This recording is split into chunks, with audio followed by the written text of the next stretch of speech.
Celeste is a kindergarten teacher with an unconventional method of teaching, which seems to work well. Unfortunately, the school disapproves of her approach, and Mrs. DuPont, the principal, sacks her after her probationary period. To make it up to Celeste, Mrs. DuPont tells her about a job in Manhattan with a property developer named Richard Tyler. He has 2 kids, Lily and Max, who are quite a handful. Later, Celeste updates her friend Renee about her unfortunate situation, and Renee tries to comfort her. She encourages Celeste to see this as an opportunity to start a new career in New York, and maybe even find love.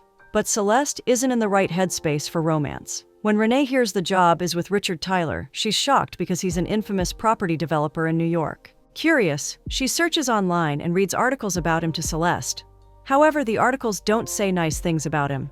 The next day, Celeste starts her virtual interview and is surprised to learn that Richard's assistant, Josh, is handling it instead. She wonders what kind of a parent wouldn't meet the candidates, but Josh explains Richard is too busy, though he'll review the recordings later. Looks like Celeste may have just shot herself in the foot. Later, while updating Renee about her interview, Celeste gets a call from Josh, informing her that she's gotten the job. Excited, she wastes no time and flies to New York the next day, heading straight to the company. Upon arrival, she mistakes Richard for a worker due to his uniform and dumps her luggage on him, asking him to take her upstairs. He tries to correct her, but Renee's call interrupts. Celeste tells Renee she's arrived and hopes Richard isn't the pompous jerk the articles make him out to be. Meanwhile, Richard, who's still following, overhears everything. At the elevator, Charlie, head of security, appears, and Celeste quickly realizes her mistake. Her job hasn't even started, and she's already in trouble. At home, Richard introduces the kids and hands Celeste a detailed schedule of their activities. She's surprised they have no downtime, but Richard insists it's unnecessary for success. They clearly have different opinions on that. Josh later shows her to her room and gives her a uniform. Worried she's off to a bad start, she's reassured by Josh, who admits that Richard, though prickly, is a good man still coping with the loss of his wife. Celeste then meets Julie, Richard's girlfriend and business manager, who casually mentions they've gone through countless au pairs. Before leaving with Richard, she offers Celeste some advice since the kids can be a tricky bunch. Truly, the kids get mischievous, and Celeste ends up with glue stuck to her hands while innocently helping Max with his school project. Proud that their prank worked, Lily and Max celebrate with cookies. When the doorbell rings, Celeste has no choice but to answer it herself, struggling to open the door with her leg. Charlie isn't surprised because it's not the first time they've pulled a stunt like this. He helps her dissolve the glue and suggests she take them outside for a walk. At the park, Celeste is stunned when the kids vanish. She eventually makes it home, only to find the kitchen in total chaos. When Celeste tries to scold Lily for sneaking off, Lily tricks her by saying they just wanted to surprise her with a cake. Turns out, the cake is a disaster. Planned by Lily, of course. Left with no choice, Celeste starts cleaning, but Max ambushes her with a water gun. Hiding in a closet, she calls Renee in distress, ready to quit. Renee calms her down, reminding her that she always says the best way to connect with kids is through play. Inspired, Celeste thanks her and ends the call. She turns the tables on Max, grabbing a water gun of her own, much to his shock, and begins chasing him down.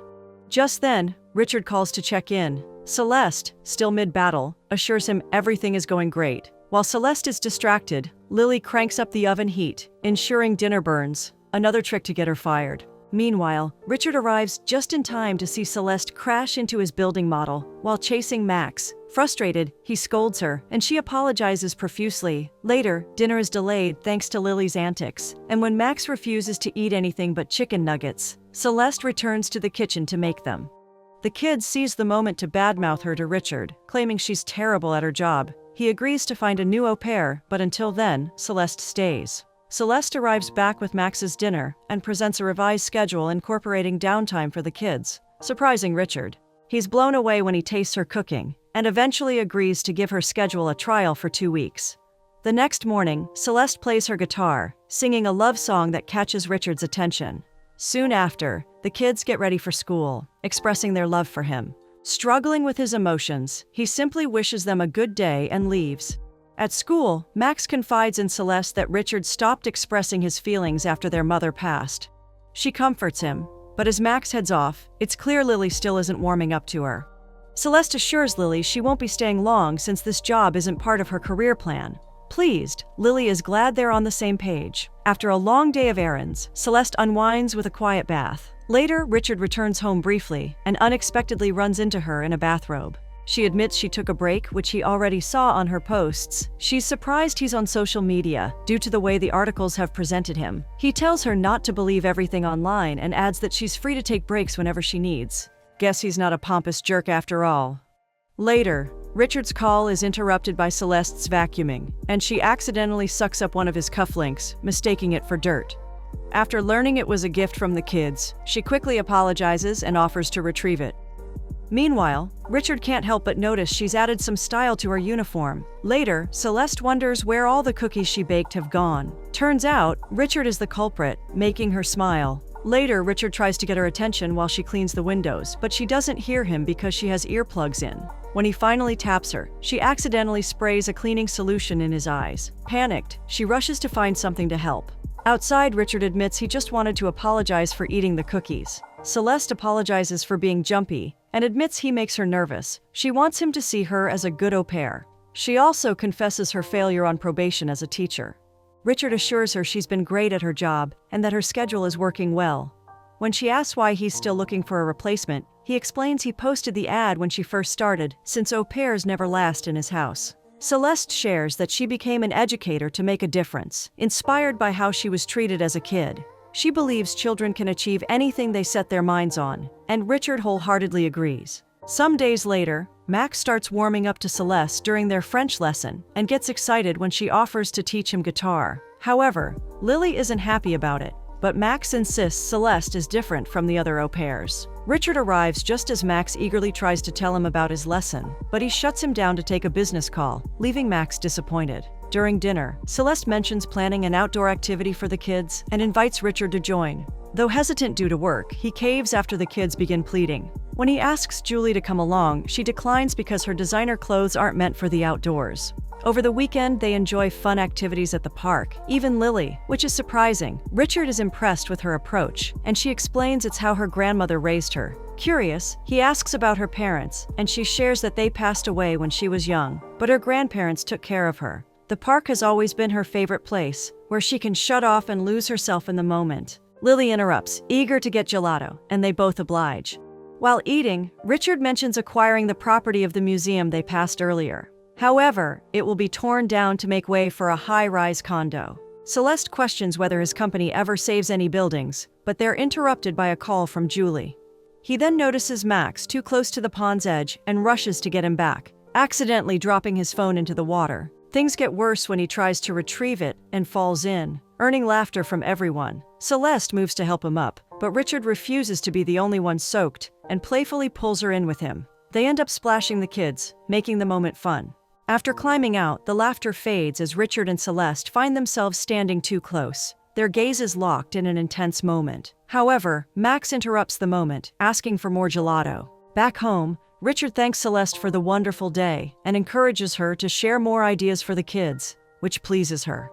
Later, Celeste finds an unfinished drawing of a woman in Lily's room, but Lily quickly snatches it away. It's actually their mom.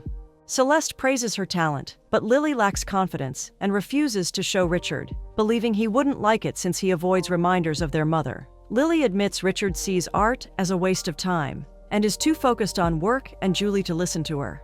The next day, Julie and Josh arrive just as Celeste unveils her latest creation for the kids, having gotten Richard's approval to implement her ideas. It's a dedicated space for different activities, impressing the kids. However, Richard doesn't seem pleased and quickly leaves to take work calls with Josh. Celeste wonders why, and Julie explains that Richard dislikes chaos and prefers order. Later, Richard returns home to find Celeste repairing his broken model. Surprised by how well it's coming along, he agrees to help her finish it. As they work in the new space, the moment turns intense when Celeste wipes paint from Richard's cheek, their eyes locking. Just as the tension builds, Julie interrupts, pulling Richard away for work. Over time, Celeste grows closer to the kids, and Lily even opens up about their mom, making Celeste comfort her. Meanwhile, on a date, Julie hints at marriage, but Richard deflects, using work and the kids as an excuse. Later, Charlie is thrilled when Renee visits. She introduces her to the family, and they all enjoy a fun game night together. That evening, Renee shares exciting news. Her cousin Carla, who owns an elementary school, admires Celeste's teaching style and wants to offer her a probationary period. Celeste feels conflicted. Leaving soon was always the plan, but now it doesn't feel so easy. The next day before leaving, Renee encourages her to confess her feelings to Richard, but Celeste laughs it off, though deep down, she knows it's true. She admits to Charlie that falling for Richard wasn't part of her plans, but he reminds her that life doesn't always follow plans, it gives what's needed instead. He then drives Renee to the airport. Later, things take an unexpected turn when Julie suddenly announces her engagement to Richard. Celeste, though shocked, forces a congratulation, and the kids clearly aren't happy either, giving half-hearted congratulations. After Richard leaves for a business trip, Julie hints that Celeste won't be needed once they're married and reveals plans to send the kids to boarding school, leaving Celeste in disbelief. The next day, Celeste receives more upsetting news, this time from Renee, who tells her that Richard's company is set to demolish her childhood park in Rocheport. Devastated, she pleads with him to reconsider when he returns. The kids overhear their conversation. Richard insists it's just business and too big a deal to walk away from. Celeste questions if sending the kids away is just business too, but Richard hasn't decided yet. She argues it's a mistake since they've finally moved past their grief. She insists the kids need his love and attention, pointing out how he never expresses his emotions to them. However, he struggles, since those were his last words to their mom. Frustrated, he reminds her she's just an au pair and should respect boundaries. Feeling hurt, Celeste decides it's best to accept the teaching job, knowing she'll be let go soon anyway. Later, Celeste packs her things, and the kids are upset. She assures them Richard means well, and they gift her a drawing of their faces. Touched, she promises to cherish it and hugs them tightly.